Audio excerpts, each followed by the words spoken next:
Yo, what it do, YouTube? It's your boy Ron Film Study here, and today I want to talk about how Oregon is slowly but surely putting themselves in wide receiver U comparisons and talks. First, I want to talk about the Oregon wide receiver that played for us last year in Troy Franklin, who is now playing for the Denver Broncos. He is currently in his rookie season. In his rookie season, he has 21 receptions, 218 yards, 2 TDs, and he's averaging 10.4 yards per catch. And I know those are bad numbers, but he's still young. He's still finding his way into the league. He's still getting comfortable. And obviously, there's better wide receivers on the team as of right now that are getting the ball more than him. But when he finds himself in the league, he'll obviously get more targets and he will definitely produce more.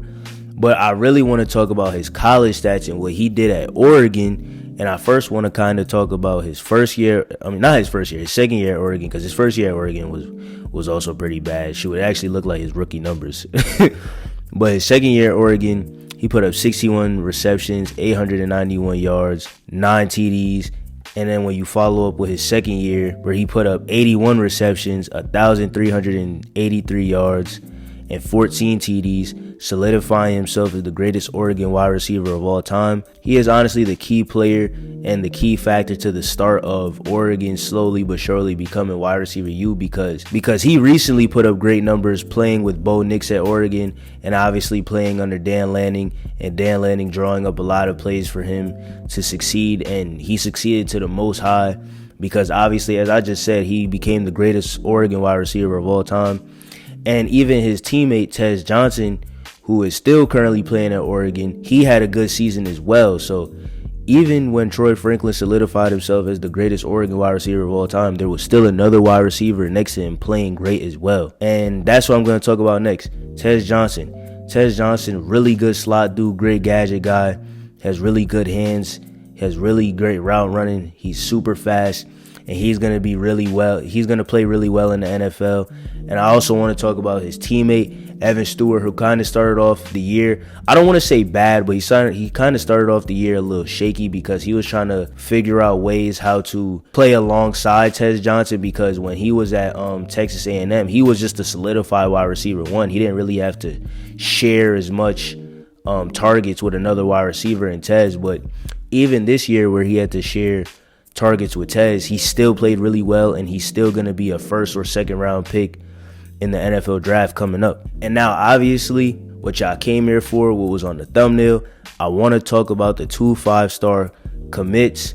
And I first want to talk about Dakorien Moore out of Duncansville. Dakorien Moore played 14 games this season at his high school, 65 receptions, 1,303 yards, averaged 20 yards per catch. He averaged 93 yards per game, and his longest TD of the year was 89 yards while putting up 15 touchdowns the entire season. So with all that being said, I definitely want to break down his actual play style now, and Dakorien Moore will definitely be the slot guy out of the 2 wide receivers that just committed, because now who I'm going to talk about is Dallas Wilson, who is going to be the more outside deep threat type of wide receiver out of the 2, because he's standing at 6'3", 190, and when you look at his tape, that's exactly what he did.